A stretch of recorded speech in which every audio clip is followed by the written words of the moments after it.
Assembly ఎన్నికల్లో ప్రజలు బీఆర్ఎస్ని ఓడించాలనుకున్నారా లేకపోతే కాంగ్రెస్ పార్టీనే గెలిపించాలనుకున్నారా? అభివృద్ధి సంక్షేమ పథకాలు చేశామని చెప్పినప్పటికీ అహంకారమే వాళ్ళని దెబ్బతీసిందా? ఇప్పుడు రైట్ నుంచి లెఫ్ట్కు మారిన తర్వాత ప్రజలు ఎవరి వైపు ఎక్కువగా చూస్తున్నారు? రాబోయేటువంటి పార్లమెంటు ఎన్నికల్లో ఎవరి సత్తా ఎలా ఉండబోతోంది? ఎవరు ఎన్ని సీట్లు గెలుచుకోబోతున్నారు? ప్రస్తుతం మనతో పాటుగా ఉన్నారు సీనియర్ పొలిటికల్ అనలిస్ట్ ప్రకాష్ గారు. ప్రకాష్ గారు నమస్కారం అండి. నమస్తే అండి. సో ఇప్పుడు మనం ఎలక్షన్ రిజల్ట్స్ రాగానే ఒకసారి మాట్లాడుకున్నాం. ఇప్పుడు ఆల్మోస్ట్ 12 రోజులు గడిచిపోయింది, ప్రభుత్వం ఏర్పాటు అయిపోయింది. ఓవరాల్గా ఇప్పుడు ఒక ఇంట్రాస్పెక్షన్ అనేది జరుగుతాయి బోత్ సైడ్స్. ఎవరు ఎటువంటి స్థితిలో ఉన్నారు? మీరు అన్నదానికి జవాబు ఏంటంటే బీఆర్ఎస్ను ఓడించాలనుకోలేదు, కాంగ్రెస్ను గెలిపించాలనుకోలేదు. ఓకే, వాళ్ళకి అక్కడక్కడ మూడోసారి పోటీ చేయబోతున్న ఎమ్మెల్యేస్ అంటే ఒకసారి ఎన్నుకున్నారు, రెండోసారి ఎన్నుకున్నారు, మూడోసారి ఎన్నుకోవడంలో వాళ్ళకు కొన్ని ఇబ్బందులు వచ్చాయి. అందుకని ఎమ్మెల్యేలను ఓడించాలనుకున్నారు, బీఆర్ఎస్ ఎమ్మెల్యేలను ఓడించాలనుకున్నారు. ఆ సంఖ్య కొంచెం ఎక్కువ ఉండి గవర్నమెంట్ పడిపోయింది. వాస్తవంగా ఇది ప్రో కాంగ్రెస్ ఓటు కాదు, ఇది యాంటీ బీఆర్ఎస్ ఓటు కాదు, ఇది ఓన్లీ యాంటీ ఎమ్మెల్యేస్ ఓటు. ఇది పెద్దగా నాకు బీఆర్ఎస్ పట్ల ప్రజల ప్రేమ, వారికి ఉన్న అభిమానం తగ్గినట్టుగానైతే నాకు ఎక్కడ కనబడలేదు. ఒకవేళ కాంగ్రెస్ వాళ్ళు ఇది వారి బలం అనుకొని కనుక వాళ్ళు నిర్ణయాలు తీసుకున్నా, అసెంబ్లీని నడిపినా కూడా ఘోరంగా ఫెయిల్ అవుతారు. అనుకోకుండా వాళ్ళకి అధికారం వచ్చింది. ఇది ప్రజలు వాంఛించింది కాదు. కేసీఆర్ని దించాలని ఏ ప్రజలు అనుకోలేదు. ఇది కేవలం అక్కడున్న ఎమ్మెల్యేలు వాళ్ళకున్న కొన్ని లోపాల వల్ల వాళ్ళకి టికెట్లు ఇవ్వడాన్ని వాళ్ళు డైజెస్ట్ చేసుకోలేక వాళ్ళను ఓడించాలనుకున్న ఓటమే తప్ప ఇది ఉద్దేశపూర్వకంగా చేసింది అయితే కాదు.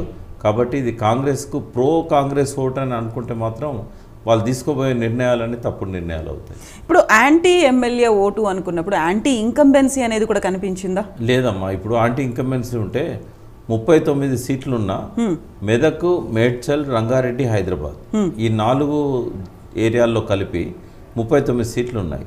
39లో 24 ఎట్లా గెలుస్తారు యాంటీ ఇన్కంబెన్సీ అయితే?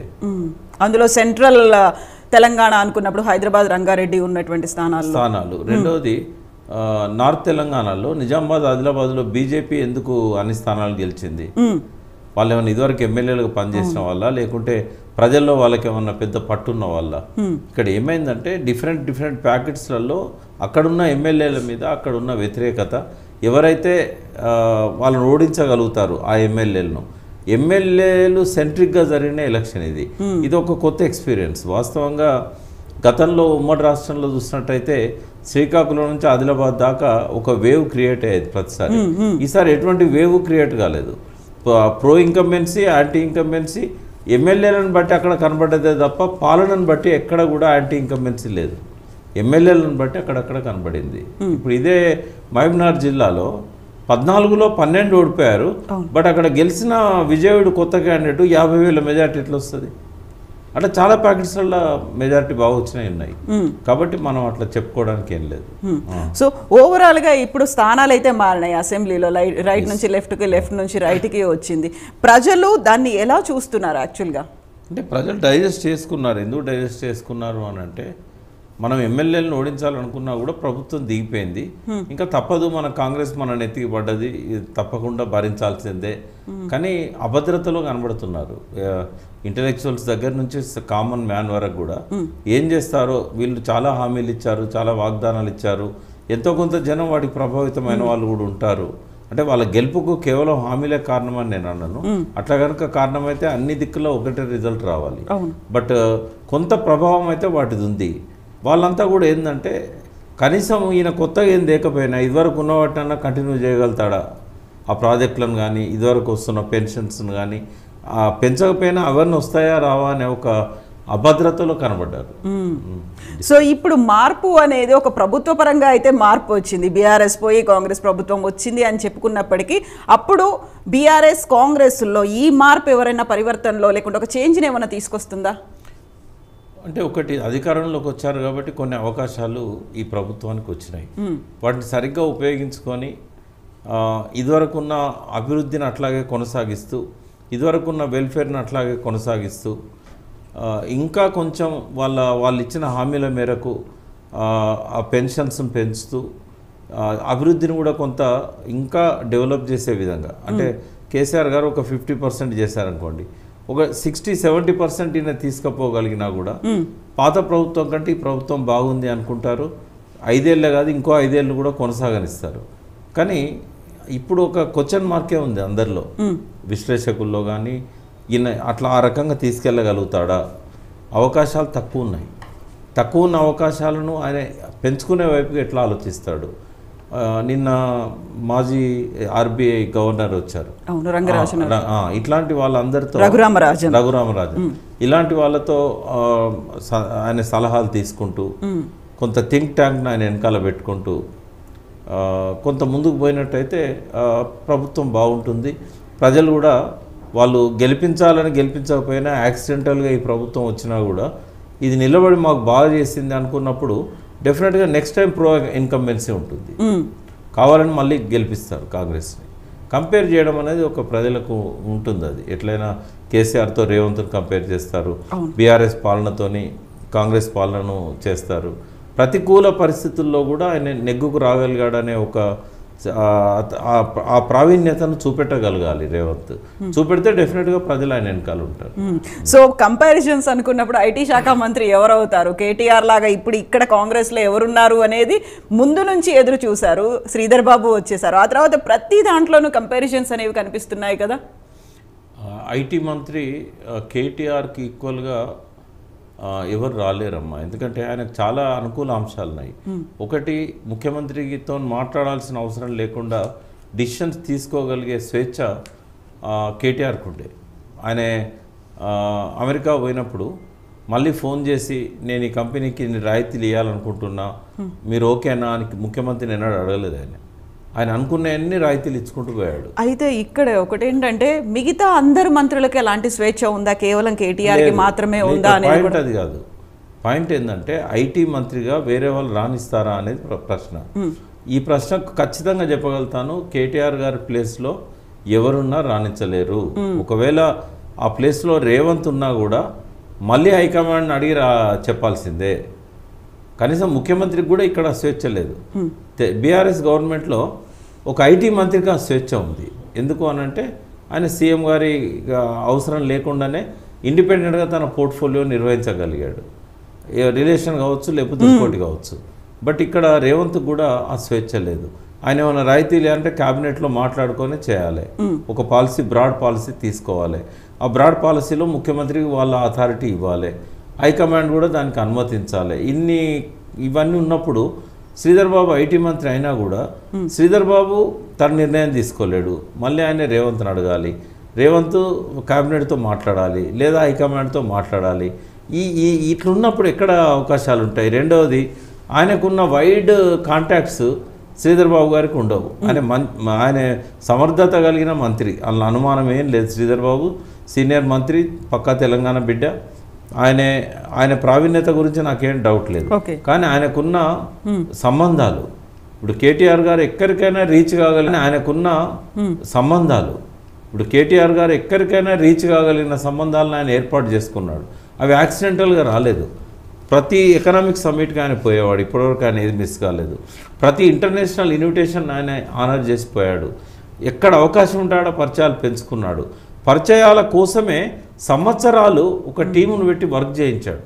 ఇవాళ వీళ్ళు టీవర్క్స్ సీఈఓను సుజయ్ని తీసేశారు. ఆ సుజయ్ 2 సంవత్సరాలు కష్టపడి ఫాక్స్కాన్ కంపెనీని హైదరాబాద్ తీసుకొచ్చాడు. అంటే credit goes to minister. But దాని వెనకాల అదృశ్య హస్తాలు చాలా ఉంటాయి. ఒక మంచి టీంను కేటీఆర్ ఇవాల్వ్ చేయగలిగారు. ఆయన ఈ 9.5 సంవత్సరాలు ఆ టీంను తన వెంట పెట్టుకున్నారు. వాళ్ళకున్న అర్హత ఏంటంటే ఏనాడు కాంప్రమైజ్ కాకుండా తెలంగాణ ఉద్యమంలో చురుగ్గా పనిచేసిన టీం అది. కొంత దిలీప్ కావచ్చు, సుజయ్ కావచ్చు, ఇంకా కొంతమంది కావచ్చు. తర్వాత కక్షతోని అంతకుముందు వాళ్ళని తీసేయలేదు. ఆయన అమర్నాథ్ అని పొన్నా లక్ష్మయ్య గారు ఐటీ మినిస్టర్ ఉన్న పనిచేసిన వ్యక్తి. అతను ఆంధ్రే కావచ్చు, తెలంగాణ ప్రభుత్వంలో కూడా అదే రోల్ ప్లే చేశాడు.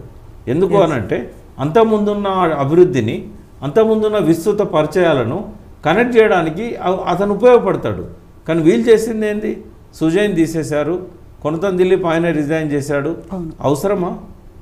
నిజంగానే వాళ్ళిద్దరిని పెట్టుకొని ఉంటే ఎంతో కొంత రీచ్ ఉండేది. అదే అమర్నాథ్ను మరి కంటిన్యూ చేస్తారో తెలియదు. అతను కాంగ్రెస్ నుంచి వచ్చిన వ్యక్తే.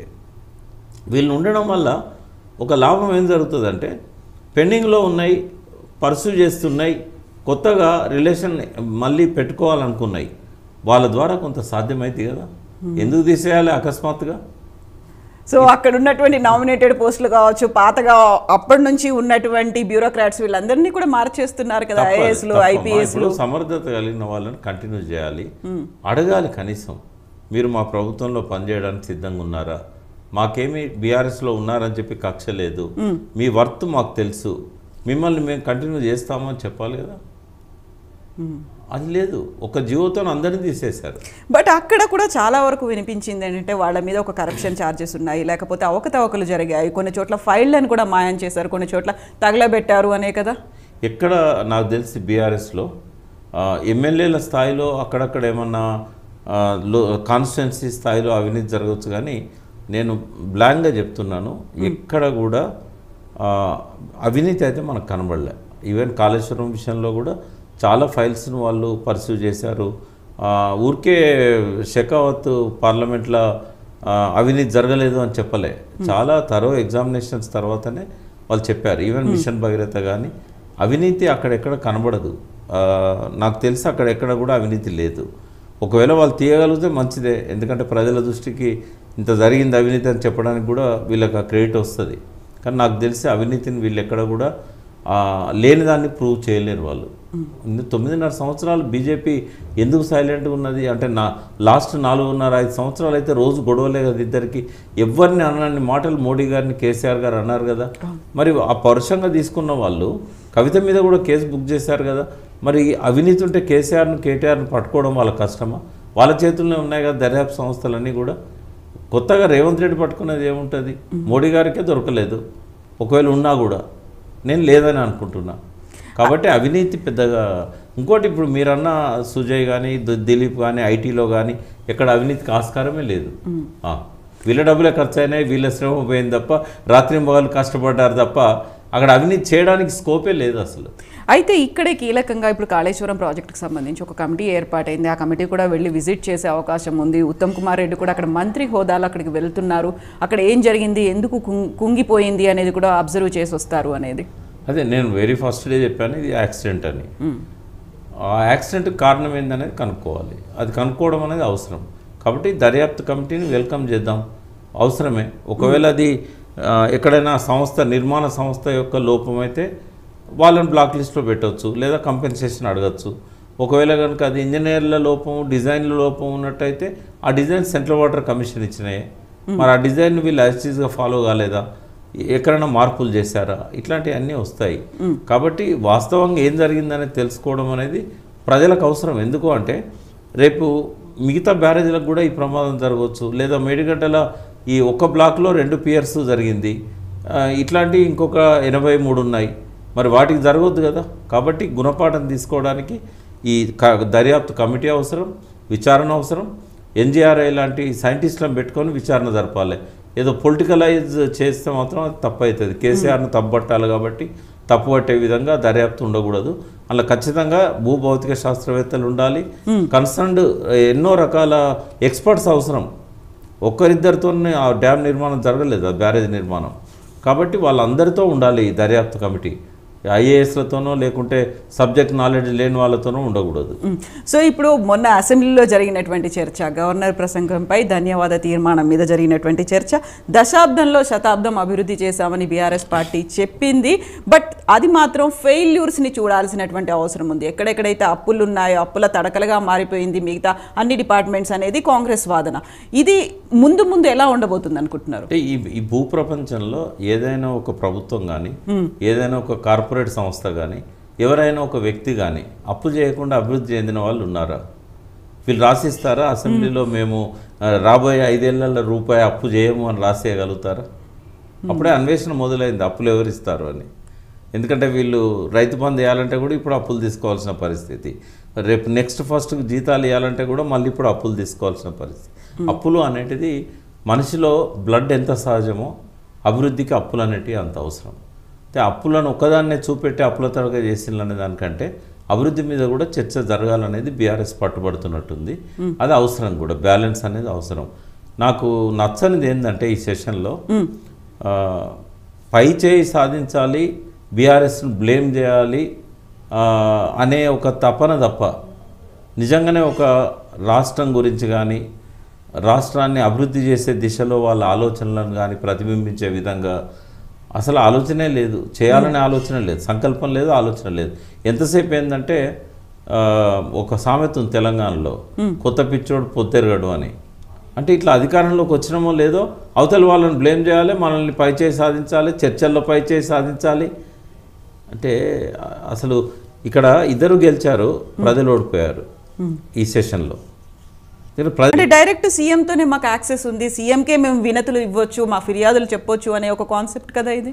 చెప్పకూడదు అనేది నా ఉద్దేశం. ఎందుకు అంటే ఇప్పుడు ఎక్కడో కాలనీలో ఉన్న సమస్య గురించి ఇక్కడ దాకా ఎందుకు రావాలి? అది ఆ కాలనీలో లోకల్ బాడీ సర్పంచ్ ఉంటాడు, తర్వాత ఎంపీటీసీ ఉంటాడు, జెడ్పీటీసీ ఉంటాడు, తర్వాత